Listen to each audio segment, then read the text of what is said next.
بسم اللہ الرحمن الرحیم۔ شروع کرتا ہوں اللہ کے نام سے جو بڑا مہربان نہایت رحم والا ہے۔ میرے پیارے محترم سامعین کرام، ہم آپ کو اسلامک اردو کے ڈبلیو کی جانب سے خوش آمدید کہتے ہیں۔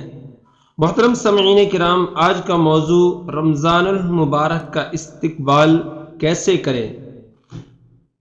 السلام علیکم ورحمۃ اللہ وبرکاتہ۔ حضور نبی کریم صلی اللہ علیہ وآلہ وسلم کا فرمان ہے کہ شعبان میرا مہینہ ہے اور رمضان المبارک اللہ تعالی کا مہینہ ہے۔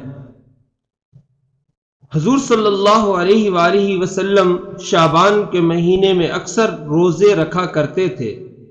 آج ہم مسلمانوں میں ایک بہت بڑی کمزوری پیدا ہو گئی ہے اور ہم نفل نمازیں تو ضرور پڑھا کرتے ہیں لیکن نفل روزے بہت کم رکھا کرتے ہیں۔ بزرگان دین، میرے پیارے دوستو، بزرگوں، روحانی ترقی کا راز تہجد اور نفلی روزے رکھنے میں ہے۔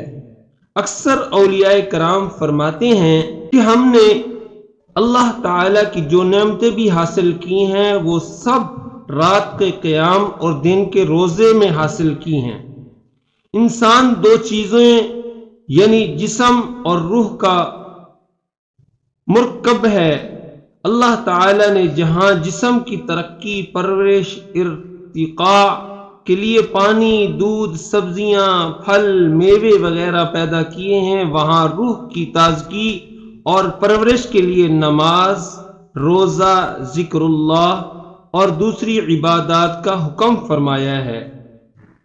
محترم سامعین کرام، روزہ رکھنے سے جہاں ثواب اور رضا الہی حاصل ہوتی ہے وہاں یہ صحت جسمانی کا بھی سبب بنتا ہے۔ روزہ ایک ٹریننگ ہے، اس میں ہر ناجائز کام اور گناہ کے کام سے بچنے کی ضرورت ہے۔ میرے پیارے محترم سامعین کرام، رمضان المبارک کے مہینہ میں مسلمان اللہ تعالی کی رضا کے لیے کھانا پینا جو کہ حلال چیزیں ہیں چھوڑ دیتا ہے۔ یہ ایک روحانی ٹریننگ ہے جہاں انسان جائز و حلال چیزوں کو اللہ تعالی کی رضا کے لیے ترک کر دیتا ہے، یعنی چھوڑ دیتا ہے۔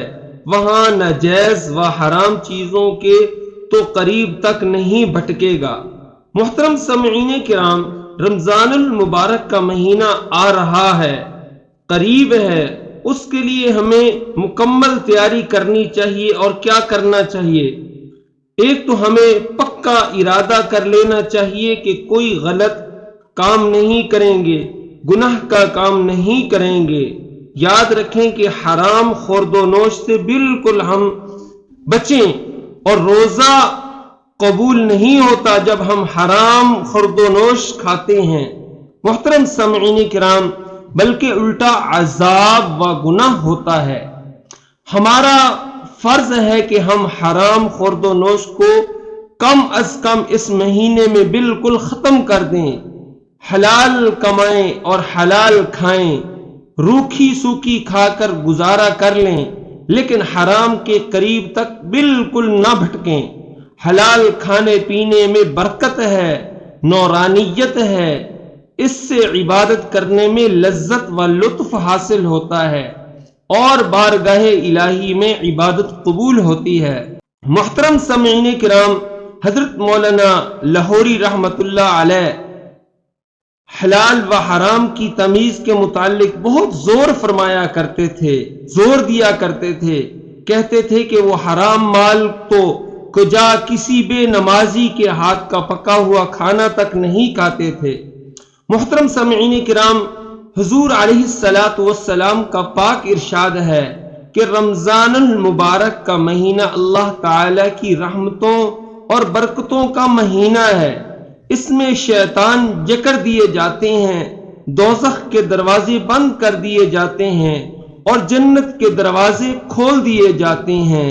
محترم سامعین کرام، رمضان کا پہلا عشرہ اللہ تعالی کی رحمت کا ہے اور دوسرا عشرہ مغفرت و معافی کا ہے اور تیسرا عشرہ دوزخ سے نجات کا ہے۔ حضور علیہ الصلوۃ والسلام نے فرمایا کہ جس نے رمضان المبارک کے مہینے کی قدر کی، اس کے پورے روزے رکھے تو اللہ تعالی اس کے سارے گناہ معاف کر دیتے ہیں۔ روزہ صرف کھانے پینے کو چھوڑ دینے کا نام نہیں، بلکہ ہر گناہ اور ناجائز کام سے بچنے کا نام روزہ ہے۔ محترم سامعین کرام، آنکھ کا بھی روزہ ہوتا ہے کہ یہ کسی غلط چیز کو نہ دیکھے، کان کا بھی روزہ ہوتا ہے کہ گناہ کی بات نہ سنے، زبان کا بھی روزہ ہوتا ہے یہ کہ غیبت نہ کرے، جھوٹ نہ بولے، چغلی سے بچتے رہے، غرض جسم کے ہر عضو کا یہ روزہ ہوتا ہے۔ محترم سامعین کرام، اللہ تعالی کی رضا کے لیے کھانے پینے کو چھوڑنے اور ہر ناجائز گناہ کے کام سے ہاتھ پاؤں کان آنکھ کو بچانے کا نام ہی تو روزہ ہے۔ اللہ تعالی ہم سب کو ایسا روزہ رکھنے کی توفیق عطا فرمائے۔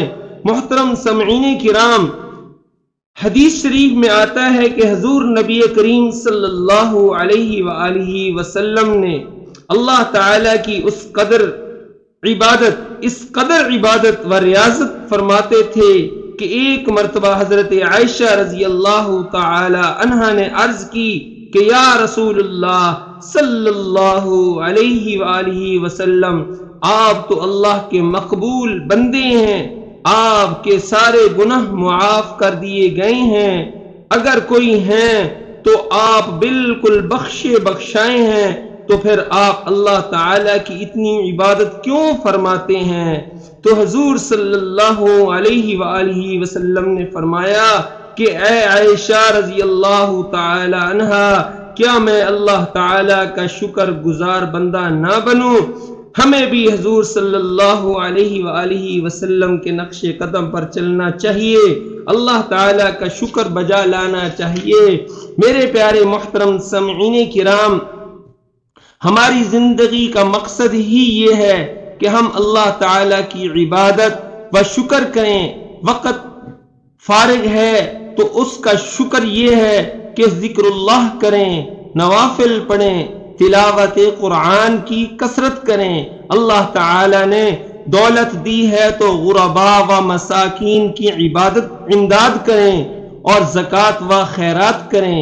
اللہ تعالی کی رضا کے لیے حج بھی کریں، غرض اللہ تعالی کی دی ہوئی ہر نعمت کا شکر بجا لائیں۔ صحت و تندرستی دی ہے تو خوب عبادت کریں، اللہ تعالی کی راہ میں جو کچھ ہو سکے ضرور خرچ کریں۔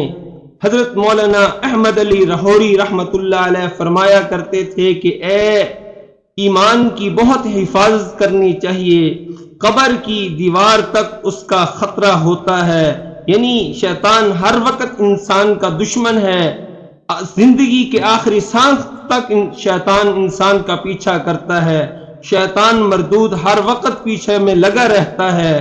میں نے بڑے بڑے علماء کے ایمان بھسم ہوتے ہوئے دیکھے ہیں۔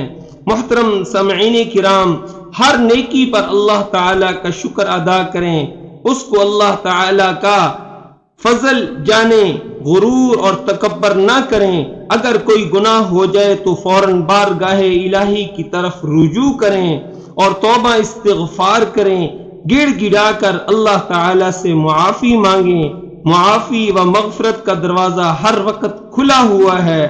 دعا ہے کہ اللہ تعالی ہم سب کو رمضان المبارک کا بہترین طریقے کے ساتھ استقبال کرنے کی توفیق عطا فرمائے، ریا و تکبر سے محفوظ فرمائے، بڑھ چڑھ کر عبادت کرنے کی توفیق عطا فرمائے، اور حقوق اللہ حقوق العباد کی صحیح ادائیگی اور ہمت کی توفیق دے۔ آمین۔ وآخر دعوانا ان الحمد للہ رب العالمین۔